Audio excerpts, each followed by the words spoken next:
Trinidad and Tobago, two islands in the Caribbean, are known for their lively culture, pretty beaches, and friendly people. But lately, things have been scary.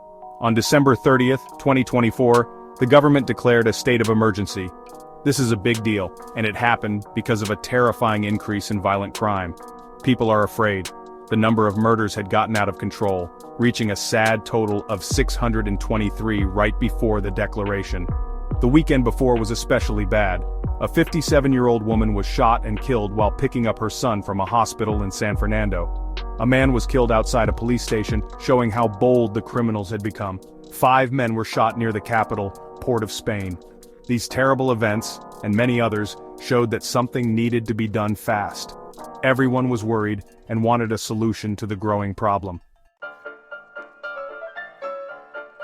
With so much violence, Prime Minister Keith Rowley made the tough decision to declare a state of emergency. This gave the police and army a lot of power. They can hold people without charging them and search places without needing permission. These are serious actions, usually only used during war or a huge national problem. People have different opinions about this. Some who really want peace and safety are glad to see more police and a crackdown on crime. They think things were so bad that this was the only way to fix it. Others are worried about the police having too much power and people losing their rights. They think innocent people could be targeted. The government says these powers are needed to bring back order and will be used carefully and fairly. On TV, Prime Minister Rowley said he was very worried about the rising crime, calling it a cancer hurting our society. He asked the police to use their new powers wisely and bring the criminals to justice. Attorney General Stuart Young agreed with the Prime Minister, saying criminals felt they could get away with anything.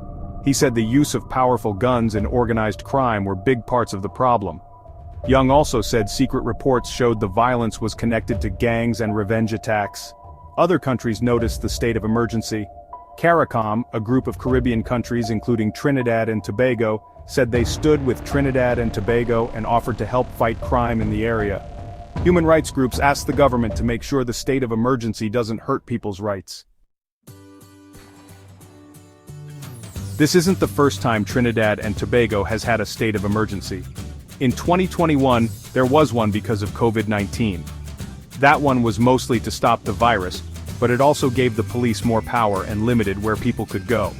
Whether it worked is still being debated. Now, with this new crisis, people are wondering what will happen next. Will the state of emergency stop the violence and make people feel safe again? Or will it just hide the problem for a while? We don't know yet.